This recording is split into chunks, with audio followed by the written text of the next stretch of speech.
All right, welcome everyone. This is Monday, June the 1st, 2020. First is the reading of the call. Ms. Golden, please. Yes. To the Aldermen of the City of Tullahoma, you and each of you are hereby notified that the Board of Mayor and Aldermen and the Beer Board of the City of Tullahoma, Tennessee is called to meet in a special called session on Monday, June 1st, 2020 at 5:30 p.m. at the Municipal Building to consider the following. 1. Ordinance number 1540, an ordinance of the City of Tullahoma, Tennessee, adopting the annual budget and tax rate for the fiscal year beginning July 1st, 2020 and ending June 30th, 2021, for passage on the first of 3 readings. Number 2, and for the purpose of transacting any other business that may lawfully come before the board and waive any and all irregularities of the same. Roll call. Lane Curley. Here. Mayor Pro Tem Blanks. Here. Alderman Daniel Berry. Here. Alderman Rupa Blackwell. Here. Alderman Robin Dunn. Here. Alderman Ray Noes. Here. Alderman Jerry Mathis. Here. That's 7 present, and I will pass this around so you can all sign it for the record, please. Okay, you've heard the reading of the call and the roll call. We do have a quorum. Any questions on the reading of the call? Seeing none, we will proceed. We're very pleased that Reverend Don Dixon is with us this evening. Ask if Reverend Dixon would step to the podium and offer our invocation. Ask everyone to please stand and remain standing for the Pledge of Allegiance. Let us pray. Eternal God, creator of all, during this pandemic, remind us the truth which has been voiced elsewhere. All of us are in this storm together, but not all of us are in the same boat. Bless this board, voted to represent all of us in Tullahoma, that as they begin the budget-making process, may work to include all, regardless of what boat people may be in. May they work for the common good during this terrible time. Give them discernment in these matters, and bless us at their efforts with a sense of unity that will touch all of us in Tullahoma. In thy name we pray. Amen. Join me in the pledge. I pledge allegiance to the flag of the United States of America and to the republic for which it stands, one nation, under God, indivisible, with liberty and justice for all.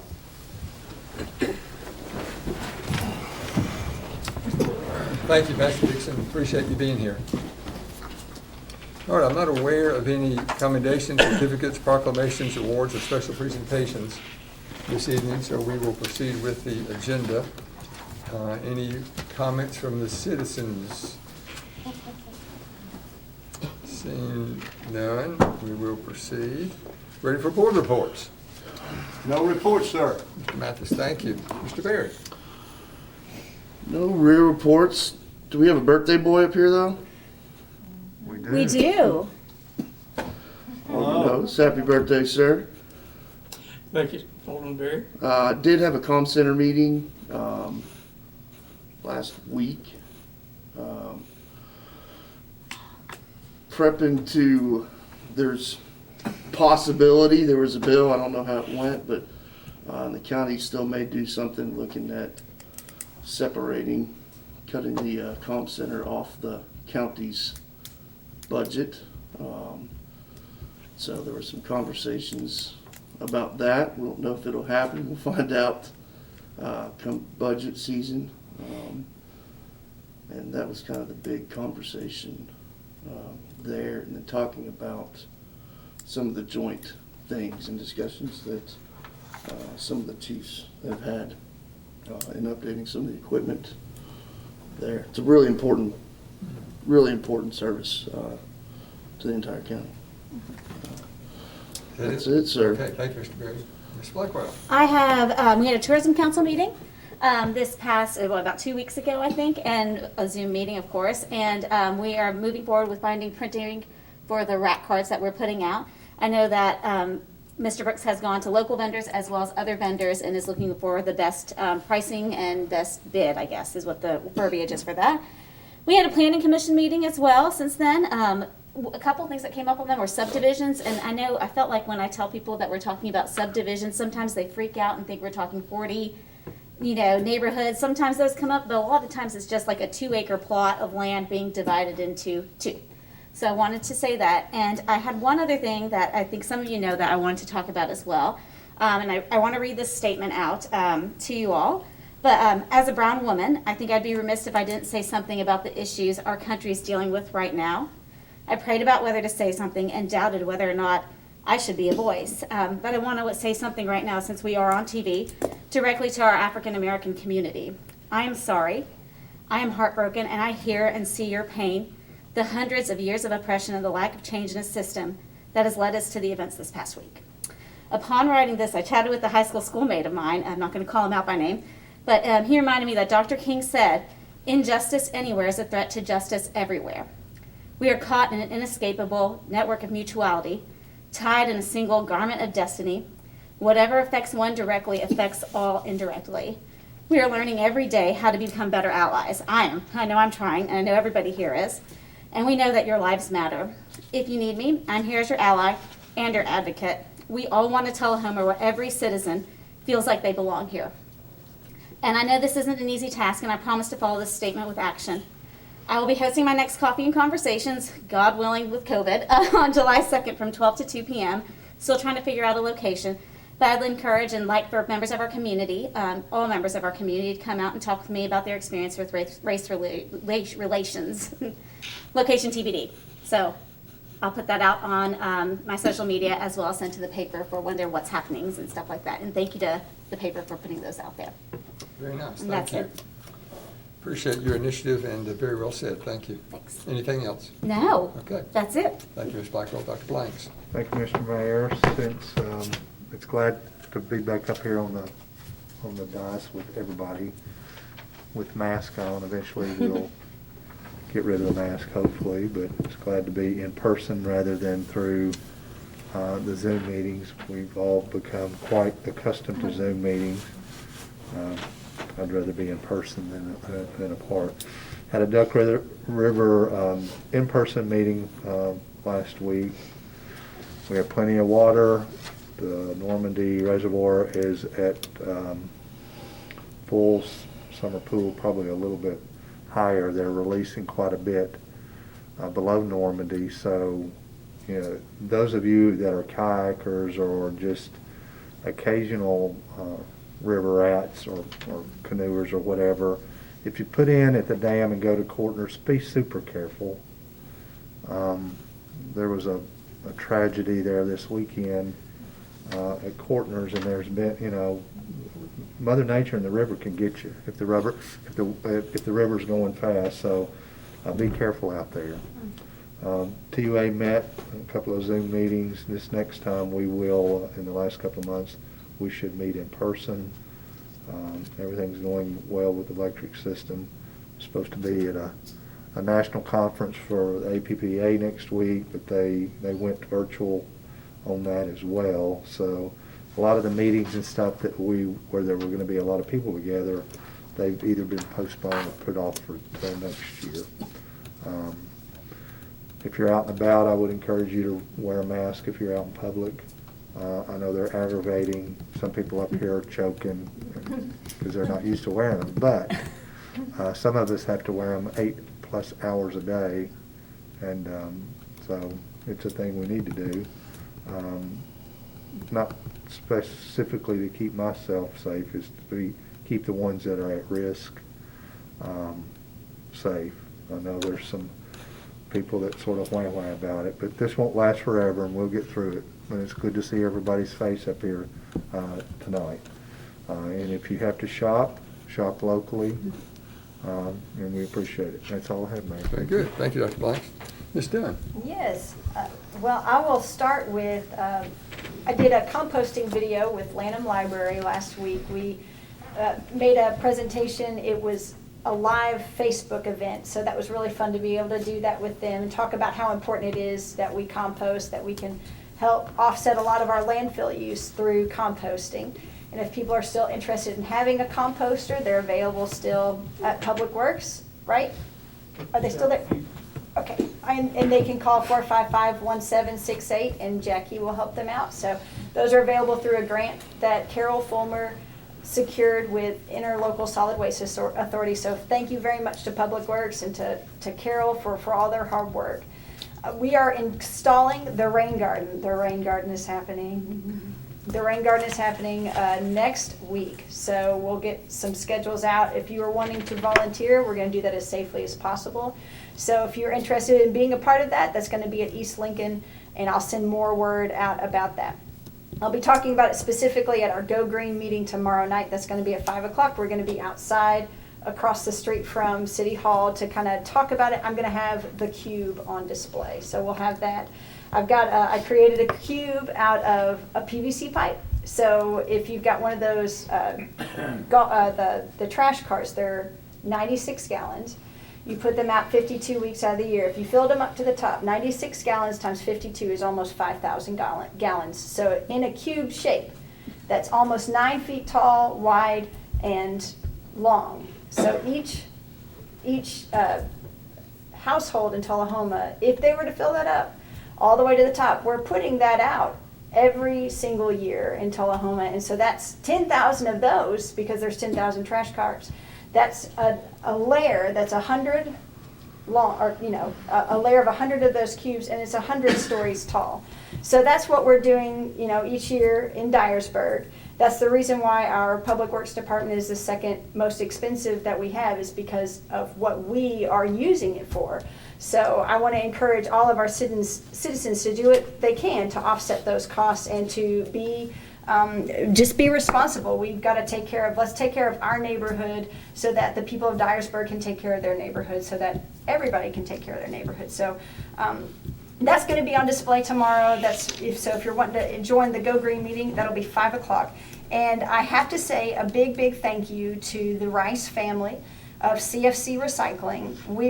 They are sponsoring decals that we're going to have. It's going to say "I" and the recycling sign, Tullahoma, and we're going to be giving those to our businesses who are recycling. So we have about 200 of those in town. So I can't wait to be able to share those with our businesses so that they can, whenever we've got people who are shopping Tullahoma, they can say, oh, yeah, these people are recycling and taking part in our free recycling program. So big, big thank you to CFC Recycling for sponsoring those. So that's all I have. So A lot of good information. lots of good stuff. So, Good stuff. yeah. Thank you, Ms. Dunn. Mr. Nellis. Yes, thank you, Mayor. As far as activities on the economic development front, we are having a TAEDC meeting for the first time tomorrow. It will be a virtual meeting. Tom will be hosting. And we've done a test drive today, and it worked just fine. Learned some things even with the test drive. We've already had one live airport board meeting that we had just last week. We spread out and did social distancing and had that meeting live at the airport. Some good things going on there. And I guess with the Planning Commission, we've been really struggling with that, it seems like it's been harder on Planning Commission meeting than it has been another thing. I don't know why, but anyway, we successfully had about 3. Our Planning Commission was the first meeting that we missed with having a live meeting. So we're doing well with that, and we did have that meeting, as Alderman Blackwell indicated last week, and that's going very well. So thank you, Alderman Berry, for the tip. Yesterday is my birthday, and it's a good one. Happy birthday. Happy birthday. Hope it is a good one. Anything else? That's it. That's it. Thank you. Mr. Vice Mayor, may I make an announcement? Yes, you Personal may. announcement. So I'd like to congratulate Evelyn Curley. She will have been married for 41 years tomorrow. Congratulations. Congratulations. It's hard to believe. Yeah. I say that because some of you might remember a couple of months ago, this lady from Lynchburg asked if I would marry her. And as I told her, and I told, I think, all of you, that I'm generally pleased with Evelyn and really had no, which I really got in some trouble for saying that. And she's probably watching right now. So I'm probably in trouble for that again. So anyway, 41 years tomorrow. Wow, Congratulations. congratulations. Okay, we're ready for the city attorney's report. Mr. Worsham, please, sir. I don't have a report tonight, but I have a comment. Correct, that lady from Lynchburg was asking me if you would perform a marriage ceremony. Oh. You missed an I bet opportunity there. I bet that was it. You can do that. Well, she never called me back. We've been busy, but I don't have anything to say. Thank you. All right, ready for the city administrator's report. Ms. Moody, please. I'm going to reserve all my time for the budget presentation. Okay, thank you. All right, we're ready for the consent agenda. We have 4 items. Item number 20-44, minutes of the May 11th 2020 regular meeting. 20-45, approval memorandum of understanding with Tennessee Corrections Academy to use the City of Tullahoma's community centers as temporary emergency shelter in accordance with their emergency operations plan. 20-46, approve the appointment of Mr. Ken McKay as a member-at-large to the Arts Council of Tullahoma for the remainder of an unexpired term ending August 12th, 2022. 20-47, authorize the city administrator to negotiate a lease with Mr. Joe Keller, owner of London's, for a portion of Wall Street Alley. Is there a motion to approve the consent agenda as presented? Move to approve. Second. Motion by Ms. Blackwell, seconded by Mr. Noes. All those in, Mayor, yes. I hate, usually consent, we just vote right through. Item number 4, I'd like to discuss a little bit, just to, in my mind. That area there is the area that's blocked off, correct? Ms. Moody. There are bollards there on a regular basis, but they're removable for emergency Well, purposes. The bollards were put up probably 5 years ago, correct? About, Yeah, 3 to 5. when they put the bollards up, I was against them putting the bollards up there 5 years ago. The bollards were in place the night that we voted to approve them. It was already a done deal, so to speak. And, you know, I'm still not in favor of blocking that alley. I'm not wanting to be against any kind of somebody improving their business or whatever, but that's city-owned property, you know? And I can understand what they're wanting to do there, and that would make sense. But I'm not gonna support this when I didn't support them opening the alley back 5 years ago. And I was the lone wolf on that, but I talked to some business owners at that time about cutting that access point off. You know, if you want to cut through there, you have to go all the way around the block, which is not that big a deal, but it is in a way. So my deal at the time was they already installed, Public Works put that stuff up there before we ever voted it through that night. And am I not right about that, Rosemary? Do you remember? I remember you saying something, but Okay, I don't. I don't want, but that's just where, that's, you know, if the majority of the board supports that, that's fine, but, you know, that's, you know, if we negotiate a lease, the argument at the time was if we decide to want to go back and open it up, we can, but a lot of times, as a board, once we vote something through, it's hard to go back and change something, so, you know. Can we pull that off Can we the move it to agenda? the, yeah. Just one comment about, you mentioned Public Works. They did not do that at their own initiative. They were directed to do so. So Right, it was- So I know you're not I trying to throw apologize them for under the that. bus for that, but, Somebody in a position of authority advised them to do that. right. I think there would be a couple of options. So tonight on consent agenda, I was asking for the board's approval to negotiate a lease with Mr. Keller.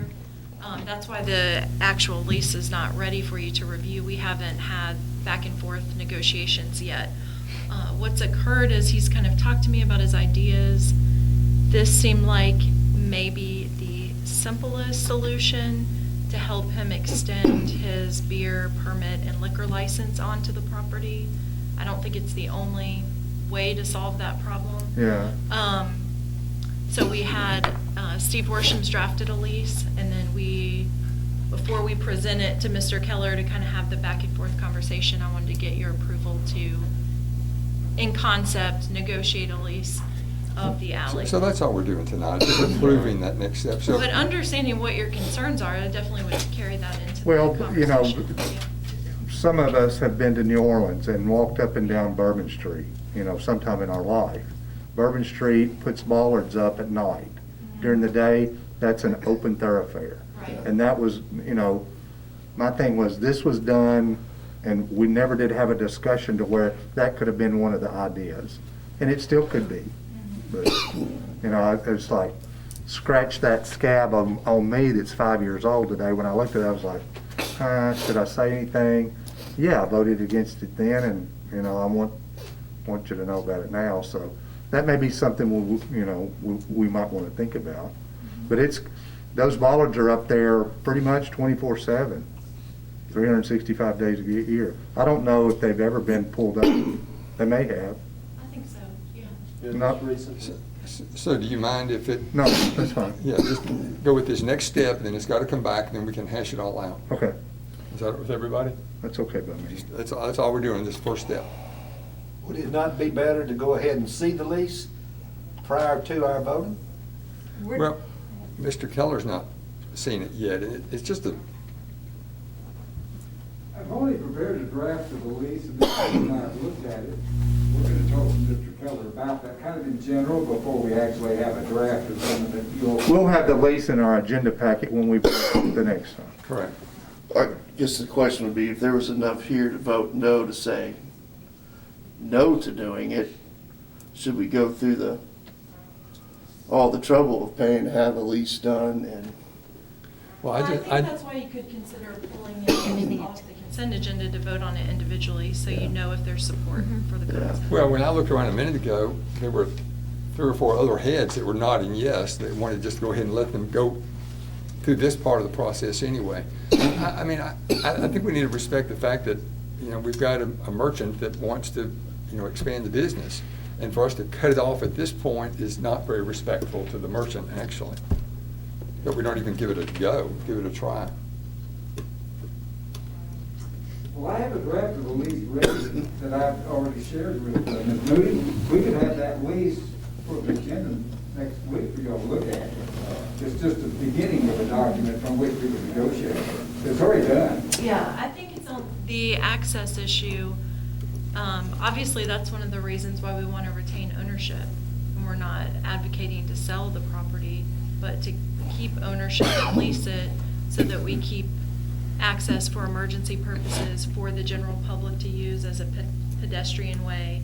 I didn't know the issue about maybe keeping it open more times of the day. So that's really the crux of it. The term of the lease, we haven't discussed, is it a 1 year, then going to month after that, a longer number of years, and then any compensation for it hasn't been discussed. So those are the major pieces. I think everything else about the lease is pretty much a standard lease. like some of the issues, I have had some officers talk about it a couple times, and they don't like not being able to get through the alley, because now they have to park across the street. You can't just go in one officer. 2 or 3 of them got to come through. They've got to walk through, where that takes out the ability for them to patrol.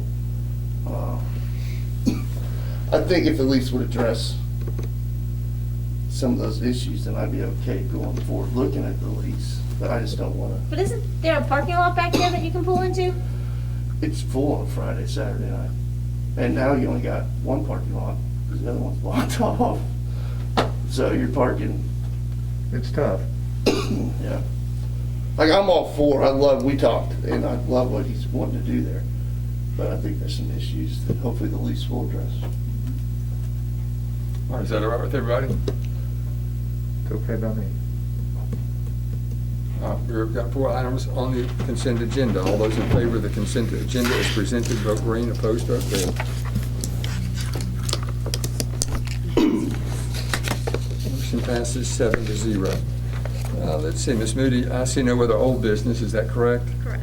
We've got several items of new business. Agenda item 20-48, approve agreements between the City of Tullahoma and Tennessee Department of Transportation for highway rail grade crossing improvement projects at Hogan Street. Contract number CRR 070347 and Roosevelt Street. Contract number CRR 070349. Is there a motion to approve the agenda item 20-48? Motion to approve. Second. Proper motion by Dr. Blank, seconded by Ms. Dunn. Any discussion? Can I ask a quick question? Mr. Director? Oh, never mind. You already answered my question later, so I'm good. Yeah, never mind. Okay, ready to vote?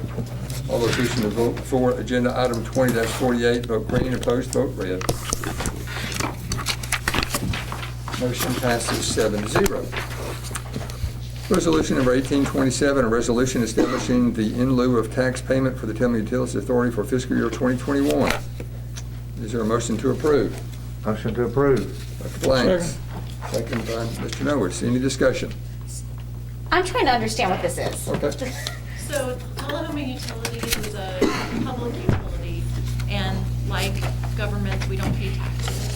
But they do, in fairness to competition and the fact that they're private utilities that they compete with, they do make a payment in lieu of tax. That's how, it's just the verbiage of That it. is the equivalent of if they were to pay property taxes like private utilities, this is what they would do. Got it, thank you. And there's a very precise formula you go through. Yes. Yeah. And actually, that's where it sits right now. It's with TVA. I don't think they have gotten final approval. TVA reviews the formula and the amount, so it could change slightly. Okay. But this is what we are budgeting based upon right now. We're highly regulated by TVA on anything that we do. Okay, They have to get their stamp of approval, and that's where it is right now. got it. Okay, thank you. Anyone else? Seeing none, all those in favor of resolution number 1827, vote green, opposed, vote red. Motion passes for 6-1. All right, ordinance number 1540, an ordinance of the City of Tullahoma, Tennessee, adopting the annual budget and tax rate for the fiscal year beginning July 1st, 2020 and ending June 30th, 2021 for passage on the first of 3 readings. So let me get a motion and a second, and then I will defer to Ms. Moody for We'll move to approve. Second. proper motion by Mr. Noah, seconded by Ms. Blackwell. So, Ms. Moody, the floor is yours. Thank you. And let me, while she's getting set up, let me suggest that,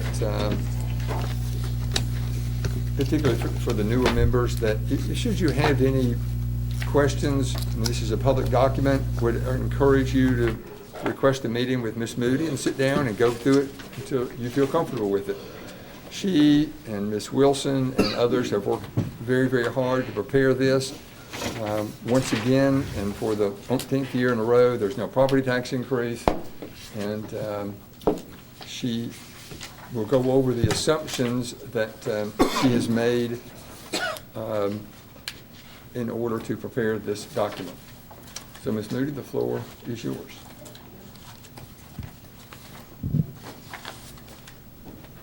Passing out some highlights.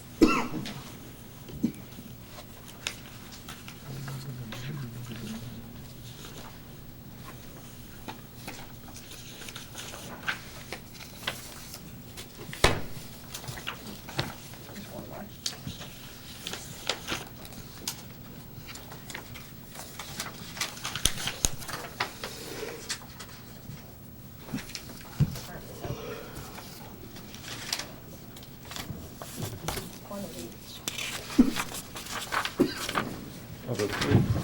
No, just 2.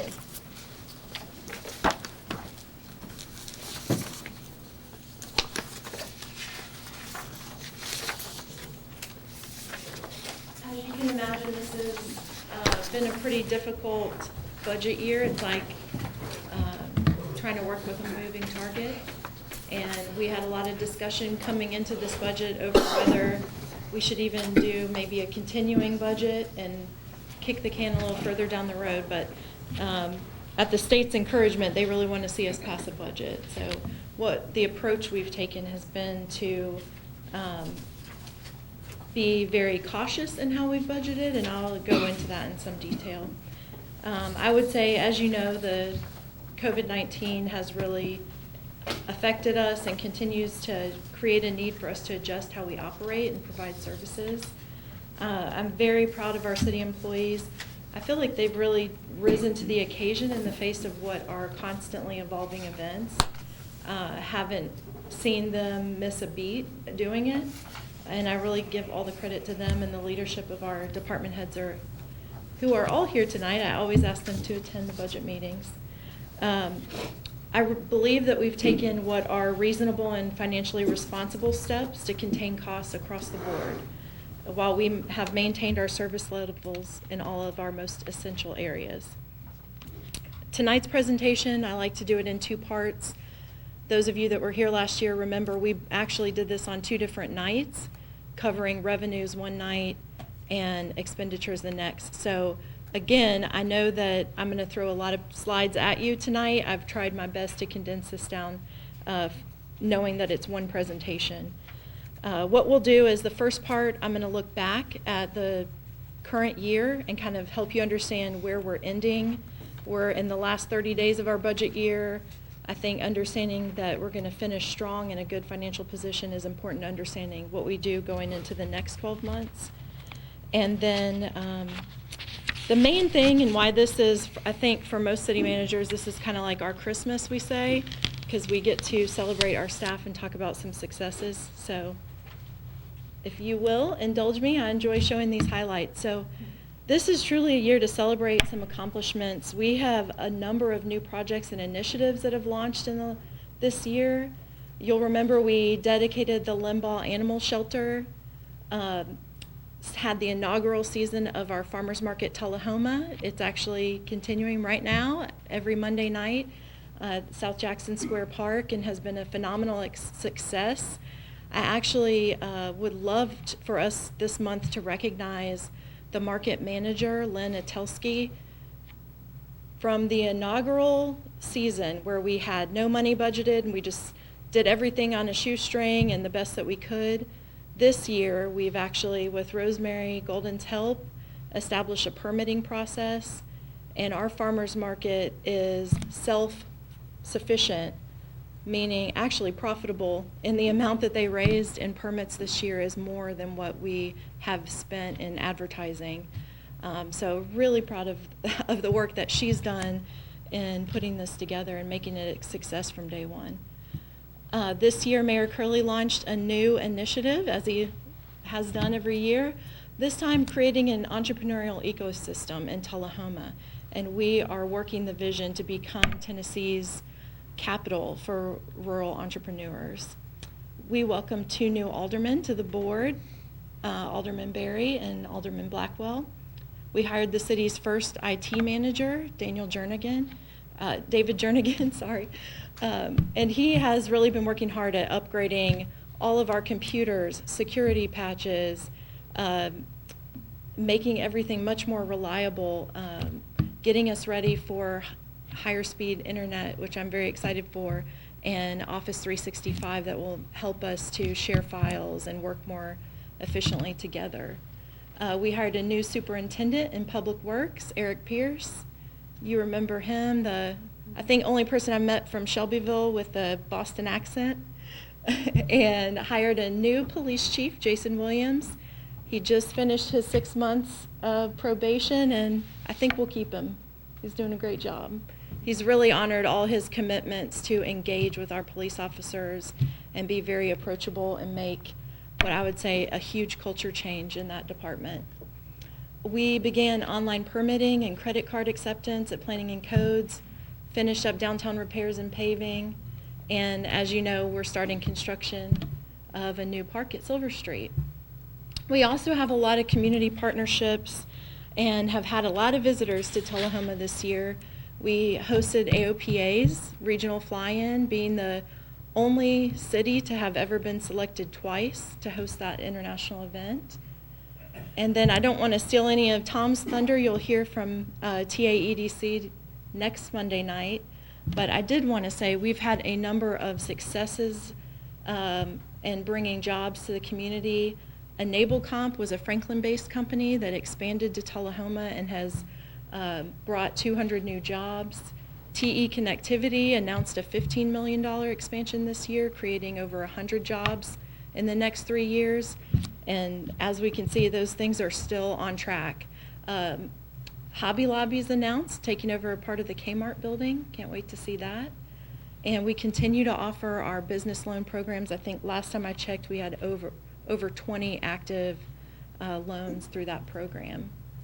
We're still watching in anticipation for Parkview Tullahoma to finish construction, but that's been an exciting project to watch come together.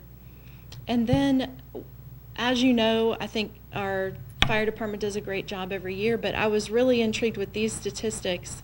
Over the last 5 years, there's been a 36% reduction in structure fires. And to me, that speaks to the great work of our inspection, our fire marshals, and then all the work that they do in this community to really educate people and get out the word about how to build safely, safe construction practices, and then also our free smoke alarm program where they've given out over 4,100 smoke alarms in this community.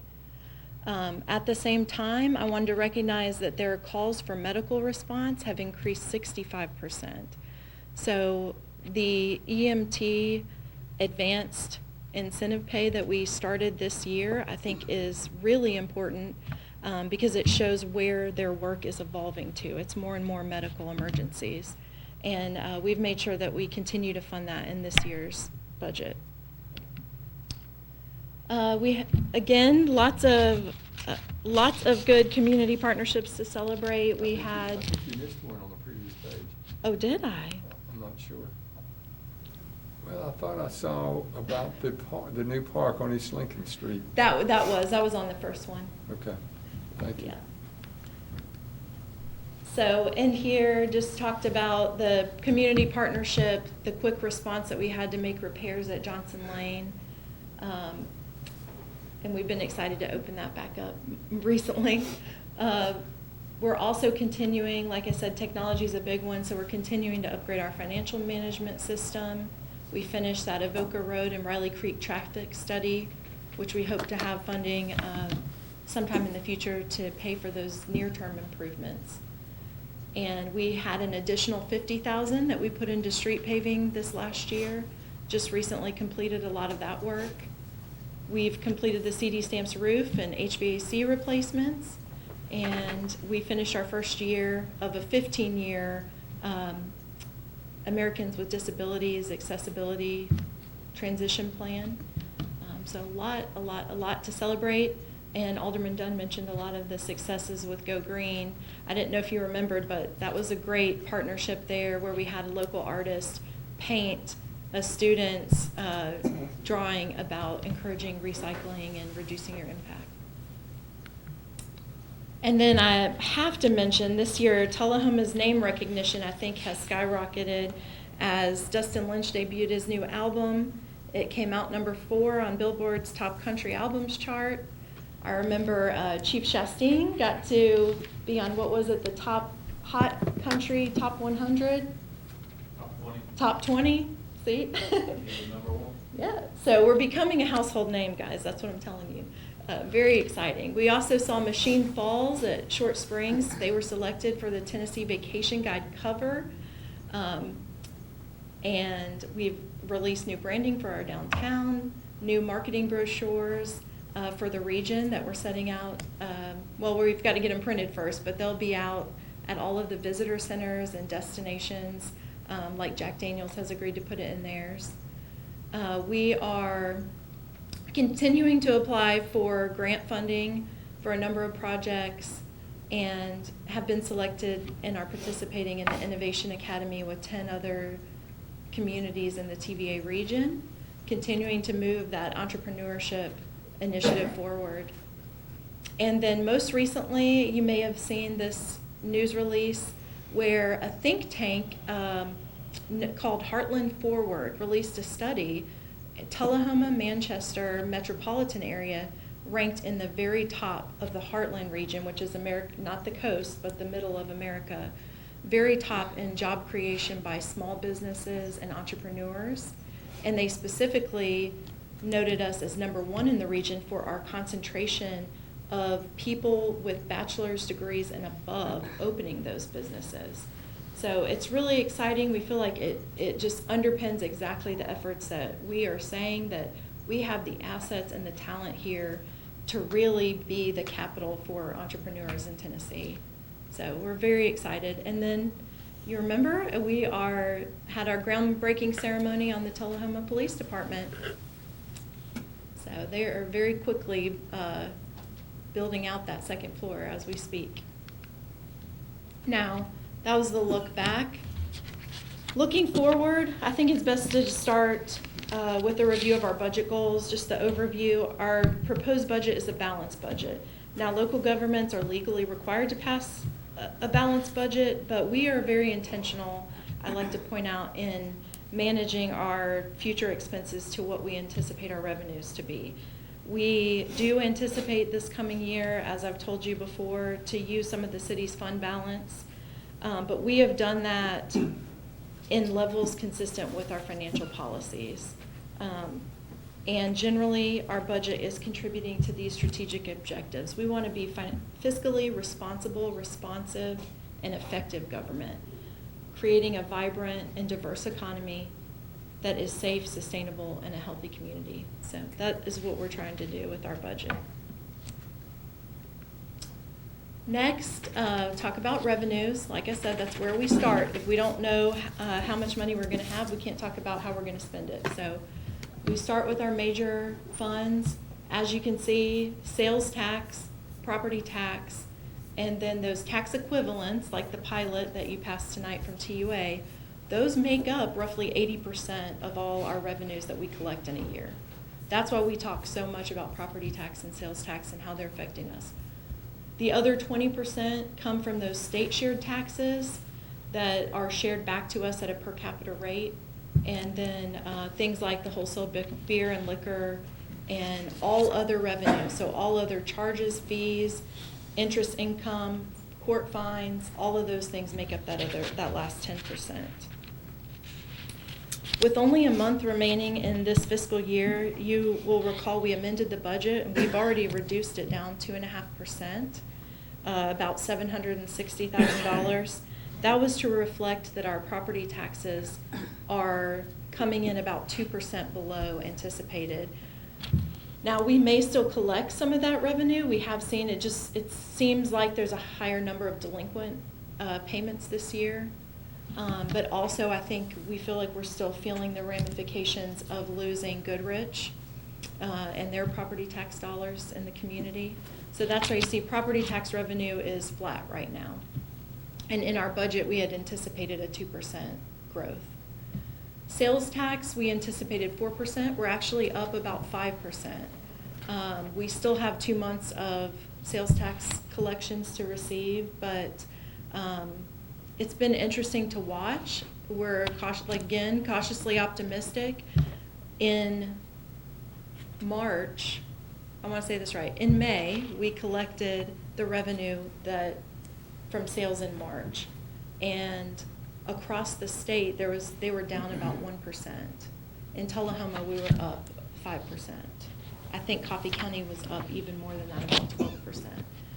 So probably because we had it better last year than they did, that's my guess. But it's still so volatile. There is no crystal ball on this. We have no actual experience. March sales reflected a normal 2 weeks and then a very not normal 2 weeks where COVID was going on. People were being told to stay home. Some people were buying things online. Other people were hoarding. So we're not sure how reliable these figures are going to be. Also, like you know, hotels were doing tremendously. We had visitors, and then doors were shut. So we're seeing that reflected in hotel motel tax. It's trending down about 15% right now, and business taxes are down. Some of the reason business taxes are down is the state has extended payment deadlines. So we still don't have a good read on whether we'll receive those and credit them to this fiscal year or we'll receive them and credit them to next fiscal year. It's kind of an up in the air right now. And then licenses and permits are up. I really attribute that to the fact that we raised our fees effective January 1 of this year. I don't think it's volume, I think it's really just a reflection of that. We've kind of steady volume and we've increased our fees. I also wanted to remind you that last year we had anticipated using some of our fund balance. We had a really strong last year. We had a really strong beginning of this year, this fiscal year before COVID-19. And we had anticipated using some of our city reserves to fund some one-time projects. Now with COVID, in March, what we immediately did is start some cost containment strategies. So we put a hiring freeze in place. That meant that any position that was vacant was not filled. We restricted purchasing. We had no new capital expenditures. So all those things went unspent. We haven't hired any of our seasonal part-time. You know, right now, especially gearing up for Splash Island, we would have been hiring about 100 to 150 part-time employees. We haven't hired any of those this year. We also reduced hours for part-time employees pretty significantly. So now we're at a position where at the end of year, we estimate we will only need between $200,000 and $300,000 out of our reserves. That is very much like a typical year. I guess the one thing that's different is we would have pulled $200,000 or $300,000 and bought vehicles and equipment with it at the end of the year, where in this case we're using it to fill kind of a hole in our operating budget.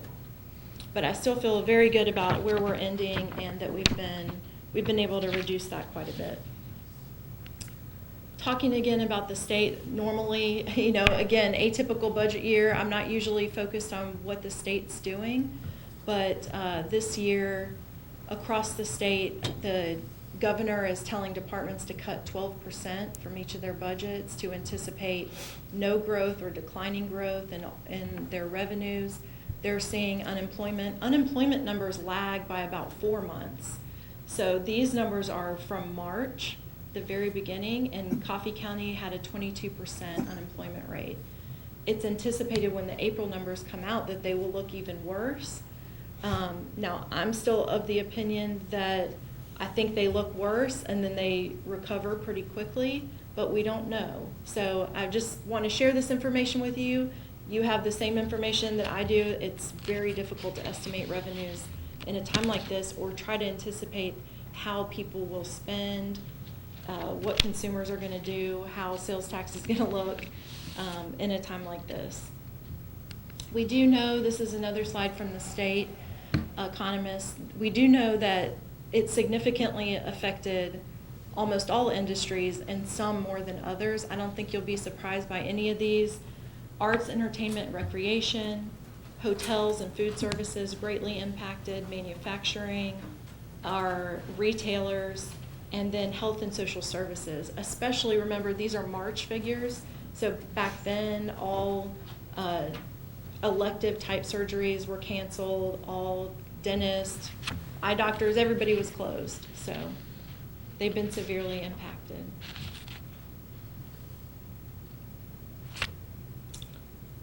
One thing I will say is just because of all the uniqueness around what this recession looks like and the unpredictability of it, I don't think you'll be surprised to learn that the proposed budget has been built with a lot of restraint in it. There's very little new. I passed out the budget highlights to you and the things that are new, and they fit neatly on one sheet of paper. I mean, that's pretty unusual, I would say.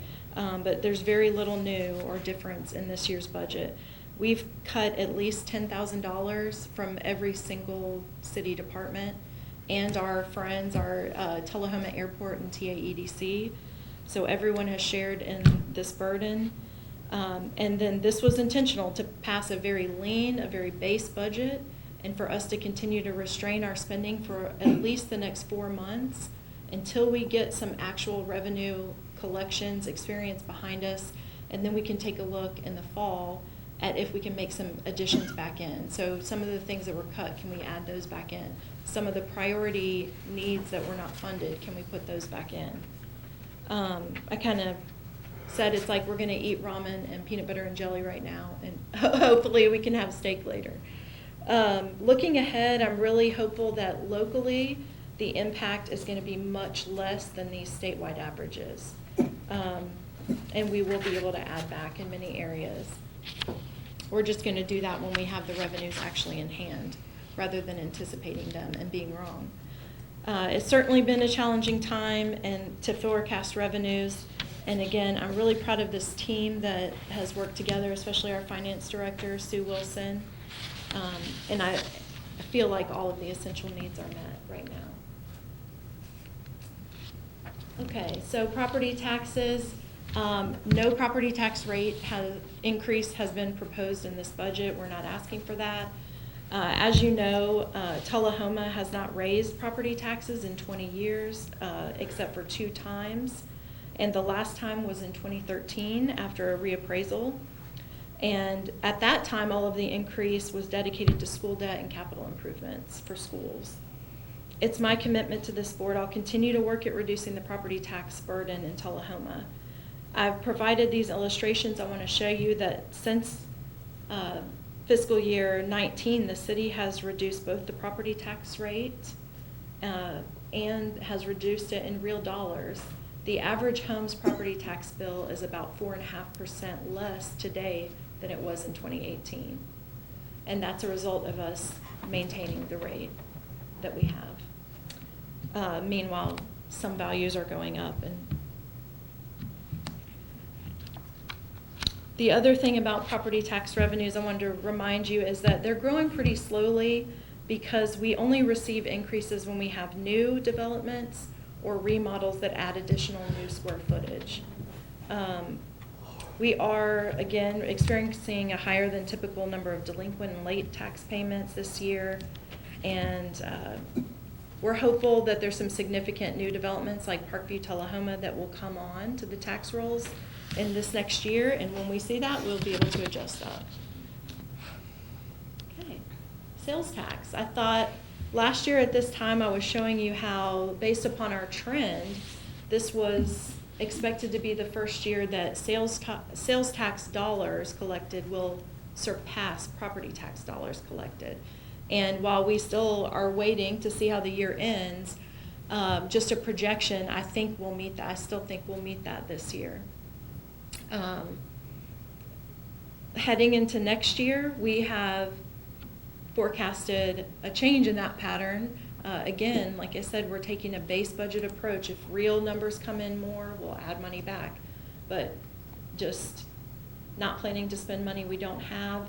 This represents a 3% cut from the actual collections of 2019. It's about a 2% reduction off of our amended budget of 2020. But the reason why I wanted you to see it against actuals is we've already amended the FY20 budget down once. So it's really a significant drop in sales tax that we're anticipating in this budget. Okay, here's a summary just across the board. I've talked to you about the largest revenue sources. Across the board, we're predicting a lot of these other numbers are based on MTAS and recommendations from the state. So property taxes holding flat again for next year. Local sales taxes down 3% from actual collections in fiscal year 19. Business taxes down 10%. Hotel motel taxes down about 20%. I think tourism's going to continue to be impacted for several months. State shared taxes are down 7.7%. And then we're watching that hall income tax, which has been about a $200,000 revenue at times for the city. That's fully phased out beginning January 1 of 2021. So I also wanted to share with you, we recognize what's happening in our business community and want to support them. And so we have not asked for any increase this year to any of our fees for services. But in commercial garbage collection, we signed we participated in a collective new contract with ISWA that's increased the cost of that service by about $16,000 a year. And we're not asking for an increase this year, but I feel like I'd be remiss if I didn't tell you about that increase in cost. And since we haven't increased fees in 5 years now, it would be likely that in a better year, we're going to recommend an adjustment to those fees. Here, switching gears on you, go into spending to give you an overview of how we spend the tax dollars. It kind of falls into these big categories. Of course, education is our top priority in Tullahoma. They get about 40% in a good year. This year it fell to about 39%. The other half goes to city operations. Some goes out of the general fund and gets transferred to support solid waste. And then that green slice is the transfers to our chamber, nonprofits, airport, TAEDC, and then any capital projects. And that piece is very small this year for the proposed budget. Like I told you, there are no new capital projects in this budget. The only possible capital project, and I'll show you that, is our comprehensive land use plan update, which I have asked for $100,000 to go towards that effort. It may not be enough, but we have to start somewhere in getting that plan updated. And I thought, you know, if you give me something to work with, we'll find a way to make it work, and we may carry the project over multiple budget years to make that funding work. Okay, if you would like to see a little more detail, so I showed you here 50% is city operations. When you break it down into its smaller parts, you can see, and I like to share this to the public just to give them an idea of how their tax dollars are spent even more. So out of that, about 23% goes to public safety. Makes sense, they're doing 24/7 operations. It's a costly service that we provide. Public Works, Parks and Recreation are the next largest. We value those things, especially our recycling. And general government at 8%, that represents almost every other city department. So all of our support, administration, finance, HR, IT, everyone else falls into that category, planning and codes. Okay. And then going into this year's budget, I passed out highlights to you. As you can see, kind of broken it into three main categories. This year's budget, one of the ways that we've contained cost is we have to look at our salaries and benefits. We're a service organization. That's what we do. We don't make things. We provide services, and we need people to do that. So it probably won't surprise you to know that personnel costs are about 70% of our expenses. So there have been some needed reductions in budgeted positions to make this budget work. We're not currently funding most equipment or vehicle replacements. We're not funding any new requests or capital projects.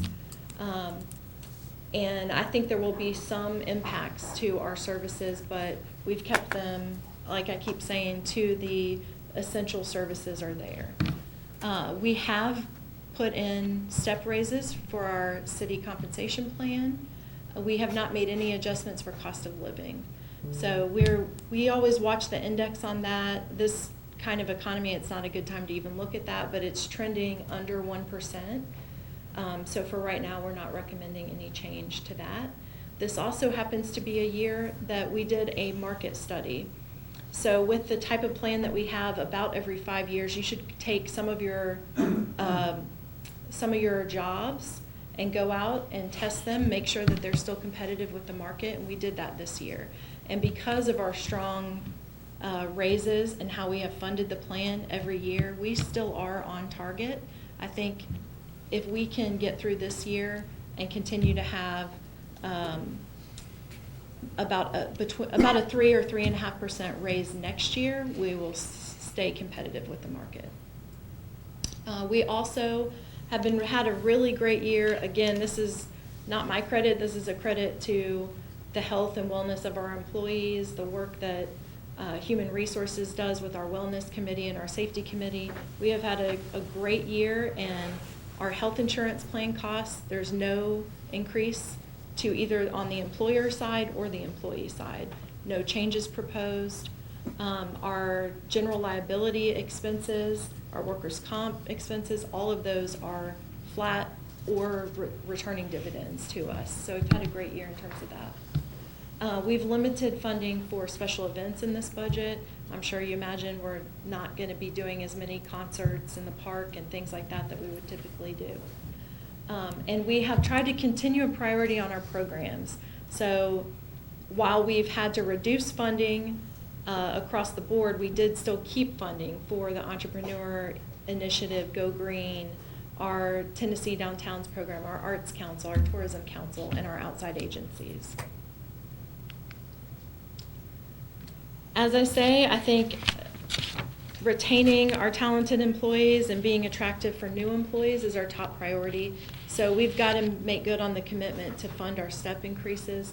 That is in the plan. The other side of the coin is, in addition to salaries, we've got to have competitive benefits.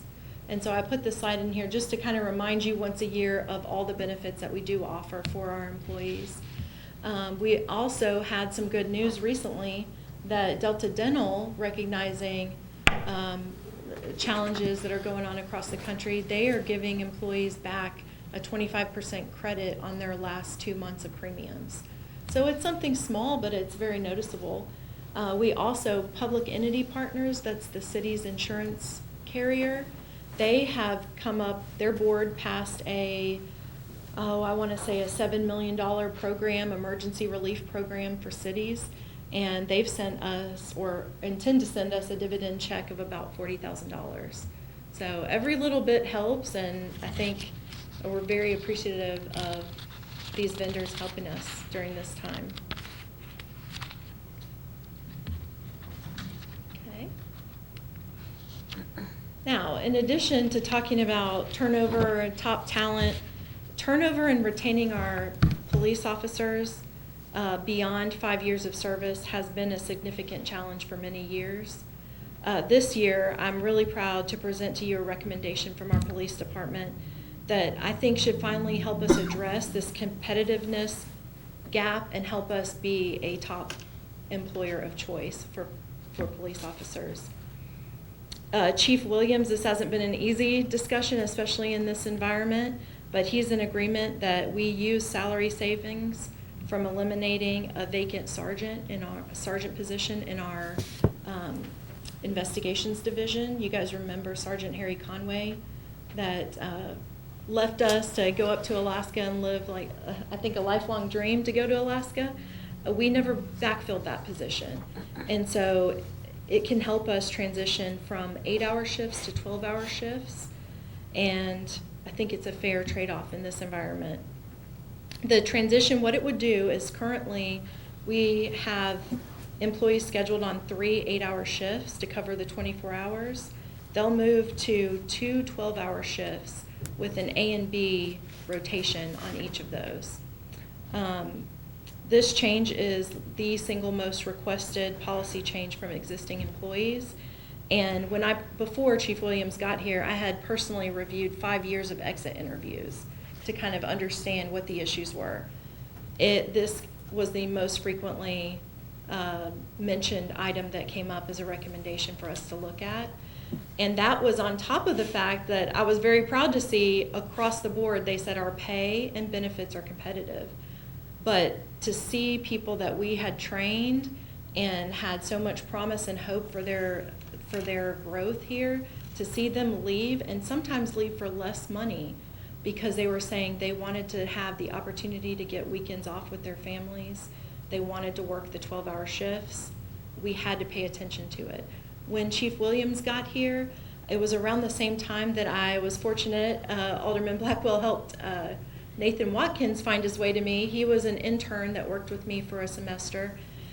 The project I had him working on was to do a survey of all the law enforcement agencies in this area. And across, I believe it was 18 to 20 agencies, only 2 were on 8-hour shifts. Only 2 others were on 10-hour shifts. Everyone else was on 12 hours. And at the same time as we were doing the recruitment for the chief, I remember talking to the MTAS police consultant, Rex Barton, about it. And he said, regardless of what you think about 12-hour shifts, if everyone else is doing it, you have to do it. You're not going to be competitive. You're not going to be able to recruit the best. And that's what I wouldn't say that we're recruiting some good people. I don't want that to be misunderstood. But in terms of volume, we get very little applicants compared to what we should be getting, especially at the fact that we offer very competitive pay and benefits. So I am very optimistic and excited for us to make this change. I know it's going to be a huge morale boost to our police department. I think it will, in the long run, it should help us in so many ways. Some of the benefits of this new scheduling are that there should be less need for overtime to cover short shifts or events that extend beyond shift change. Communication should be improved between day and night shifts, and supervision over the shift will be more consistent with everyone within a dedicated shift working the same days and having the same days off. And generally, officers are supportive of working the longer shifts because they like that they'll work fewer days per year, have more decompression time away from the job, and they'll have consistent days off, including some weekends. So that was really important to get this into this year's budget. I wanted to show you, I did this last year, I think it's interesting. It's across the board, all of the department requests for funding. We had a little over $2 million in requests, and we found a way to fund about $1 million of those requests. Now, this isn't all from the general fund. This is $1 million spread out across the general fund, our equipment reserves, and transfers to capital projects fund. So I think that was one of your questions, Alderman Blackwell. In government, we have fund accounting. So Sue and I will go over it with you, but we have lots of different funds, lots of different buckets of money. The general fund is the largest one and the one that we're typically referring to. That's where all of the tax-supported services are. So, all right. I'll not belabor this point too much because you have it in front of you, but some of the highlights, I really just try to highlight things that are variances, things that are changes from prior year budgets. And there were 2 projects specifically that I felt like were top priorities of this board, and I made sure that those got into this budget. And that is developing a new city website. I will be right there with all of you to say that we could do a much better job of having a user-friendly website that's got better content and more information on it, that's providing online forms, online payment opportunities, all those things. And so while we may not be able to do a lot in this budget, if we can accomplish that, I think it's well worth the money spent. The other is the comprehensive plan. And those of you that, I think nearly all of you have been on Planning Commission at one point or another, you understand the difficulty when you have recommendations coming in front of you that are consistent with a plan, and then you look at that plan and you say, what, this is terrible. Whose plan is this? And you don't, so it's outdated. Comprehensive plans need to be updated. I think ours is from 2011. It's time. It's really past time. And again, while this is a difficult year to find money for anything, I think we've got to get started on that. If we want to be successful at supporting business development, land development, we've got to work on that. It's really the top priority project. Okay, and then I think I've driven it home. There's not any new capital projects, but I did want to share with you, we've completed these projects in the last year out of our capital projects fund. The Collins Greenway Sidewalk Connector Project, Community Mobility Plan, North Jackson Streetscape Plan, and the new roof and HVAC systems at CD Stamps. These are projects still underway. The new police department, Cedar Lane sidewalks, that's a TDOT project. It's going to be several years, and we are just at the beginning, still in that environmental phase. The new park, the sidewalks we discussed for Avoca Road and Kings Lane. Now that is still in the design and right-of-way, and that's all that we have funded at this time is design and right-of-way. And you'll remember back in February, we wanted to hold community meetings and get people out to get those right-of-way forms signed and here we are in the time of COVID and haven't been able to do that. But we'll get back to being able to do those things again. And then I put in the comprehensive land use plan. I put this slide in here just to share with you, there's a lot of future capital projects. I have not begun to list all of them, but there's some that I just want to put on your radar that are hanging out there for future funding at whatever time we're able to fund them. Repaving of Cedar Lane is a big one.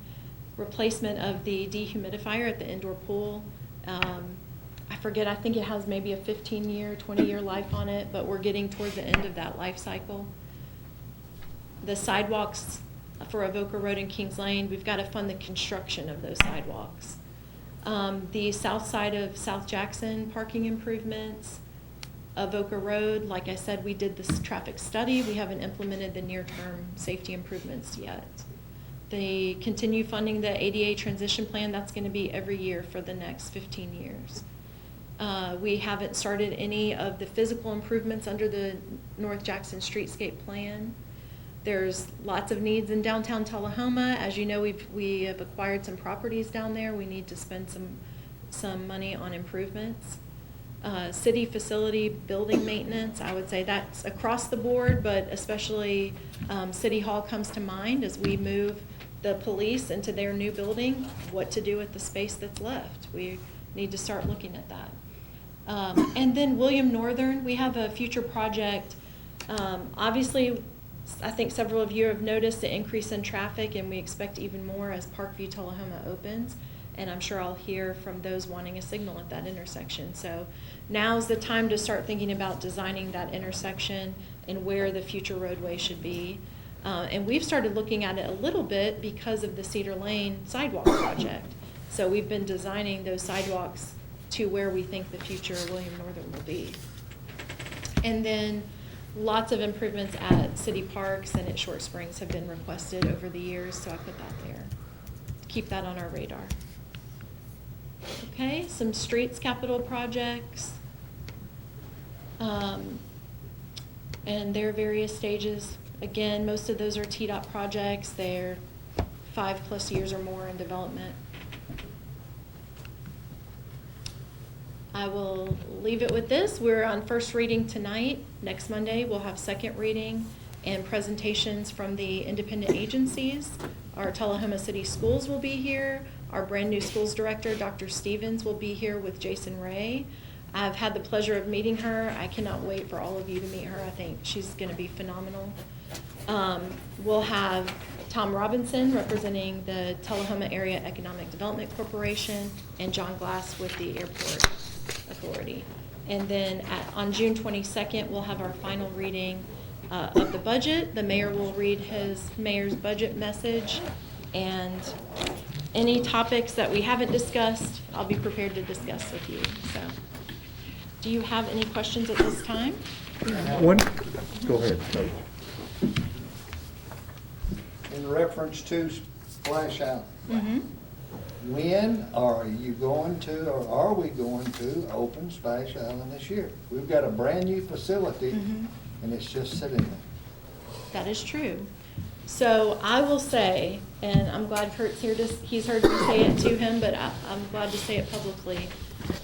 Of all the departments, Parks and Recreation has been the single most impacted by this virus and by the financial constraints we're under. They rely so heavily on part-time employees. During this time, we actually closed the community centers. That meant we furloughed 42 part-time employees.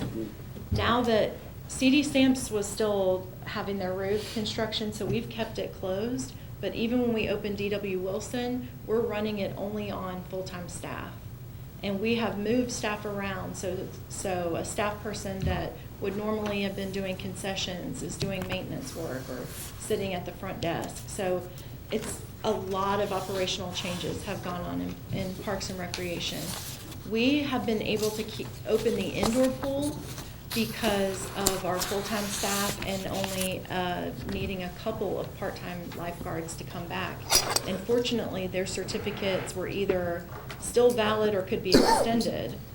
But for the outdoor pool, on a normal day, we need 12 lifeguards every shift. And the American Red Cross is not certifying new lifeguards right now. And like I told you, we have not hired any seasonal staff. So while I'm not able to fill full-time vacant positions, I have not gone in and hired any part-time employees either. And that is part of the way that we've been able to end this year without a larger use of fund balance. So those are the trade-offs. Like I said, it hasn't impacted all service areas equally.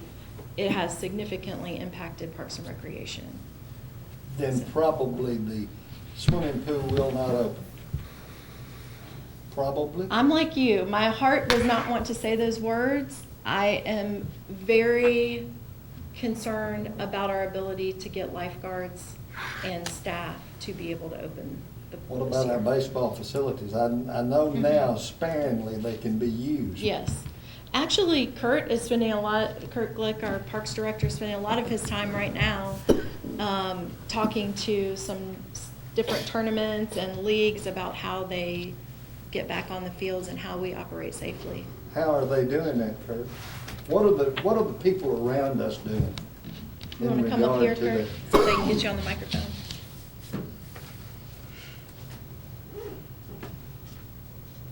From what I've been able to find out with calling some people around and checking with them, everybody is starting to slowly let tournaments come back, and we just got okay a week ago that we could open up the fields to non-contact sports. Non-contact sports meaning baseball and softball would be one. Other sports such as football and basketball are still not allowed. But you can imagine everybody is just waiting to get on the fields to play baseball and softball. So I got them opened immediately within an hour of which we got the call from the governor. So they started practicing on them now, and I also almost immediately that weekend, last weekend, started getting calls about can we have a tournament here. So we've got a process in place that they can put in requests, and then we're asking that they provide us some information about what they're going to do to help operate the tournament in a safe manner as prescribed in the governor's Tennessee promise plan. So we're taking those requests now. We've got possibly 3 tournaments in the process of trying to get scheduled now. So we're bringing those on. I think some of the increased tournament use is because people are doing the travel ball in lieu of, since all their leagues were pretty much canceled for the year. So we're kind of anticipating a lot more tournament activity. So we're trying to get a handle on getting that scheduled now. So hopefully everything will go well and will continue to go well. They'll release more use of the fields and sports, and we'll get back to normal. Do you see, yea or nay, that Little League will be opening this year? The Little League, they canceled their regular season, but they're going to have, the last I've heard and talked to them, they're planning an extended fall season. Oh, okay. So they're just kind of moving to the fall. It won't be like official Little League baseball because it has to occur in that time frame, but they normally play a fall season that only lasts about a month, but I think they're going to plan on doubling that and having a little longer fall season, which would be nice.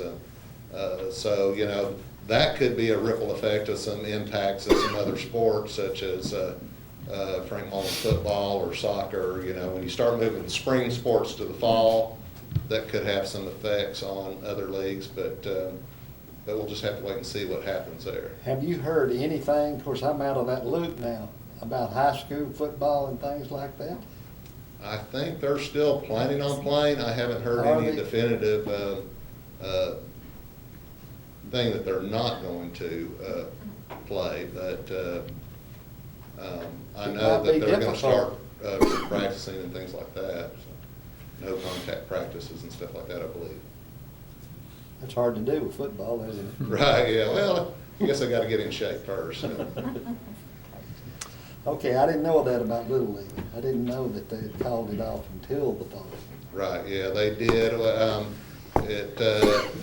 It started, as it got extended and extended, the normal Little League, National Little League in Williamsport said that they were canceling it and not having the series So, because all the Little League games traditionally had to be finished by, in June, by June, to get ready for the tournament play, to get into the World Series. So it just didn't leave anybody enough time with the restrictions from the pandemic. So they decided so National Little League decided not to have it this year, so they extended, so Little League decided not to have the regular season and then just have an extended fall.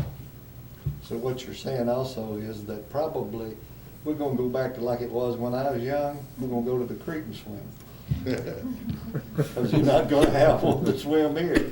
Well, That's gonna happen, they're not gonna allow it. Let's hope, you know, that we'll be optimistic, cautiously optimistic, and hope we can get back and get things going. We'll do everything we can at Parks and Rec to do the best we can to get everybody here, everything we can do. Yeah. Thank you. Thank you, Mr. Clay. Will the individual departments be presenting differently at a different time, or is this They the will time? not. I have a question on the high school fields. Do we pay to maintain those? Do they pay us at all to maintain those? Is that all out of our? Yeah, that's all out of ours. We maintain the high school athletic fields for them. They do not pay us to do that. Have we ever? At one time, several years ago, probably, it's been a lot of years ago, maybe 20 years ago, we had an agreement with them where they paid us $15,000 a year. That happened maybe 2 years, and then it never happened again. I don't know what happened to the agreement, but that's the only time I know of that they paid. Does it take a lot of our staff's time to maintain these? It's very high maintenance areas, yeah. And we take pride in Yeah. doing the best we can for them. They deserve it, but it is a lot of time out of our day that it takes from other activities. Would that be something, I know everybody's hurting, but to consider in the future is looking at some sort of, I know it's all city taxpayer dollars, but still, some sort of compensation there. Another question is, I saw, it just says vehicles for Parks and Rec. Is this gonna be some of the trucks? I know we got some trucks that are Yeah, lacking Kurt paint and this heat year and actually everything. put together a 5-year replacement plan for his fleet of vehicles in Parks and Recreation. And this would fund year 1 of that request. And the first vehicles, it had several, maybe 5 vehicles that will be surplus, that are more the high mileage, high maintenance cost vehicles. And 2 new trucks would be purchased that would support our maintenance crew. So Parks and Rec does an excellent job maintaining all the fields. In fact, I believe Mathis Field has been recognized at least once, baseball field, Mathis Field, by the Field of the Year in Tennessee. Is that We right? won the athletic field of the year. Yeah, for the whole state. Yeah, y'all do incredible. Yeah. The staff is incredible. I'm just curious how much